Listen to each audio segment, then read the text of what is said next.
Kailan magsisimula ang kontrak mo? Minsan, maraming nagtatanong kung paano makarating sa ating trabaho.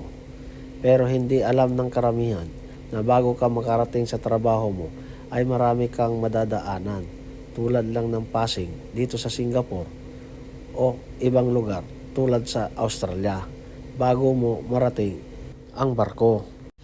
Dito magsisimula ang iyong work mo at kailangan mo na kunin ang turnover kagad dahil uuwi na ang iyong kapapalitan mo. Dito ang magiging trabaho at bahay mo.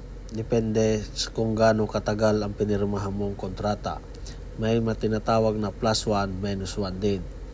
After contract, yan yung tinatawag na vacation. Vacation nga ba o panibagong training na naman?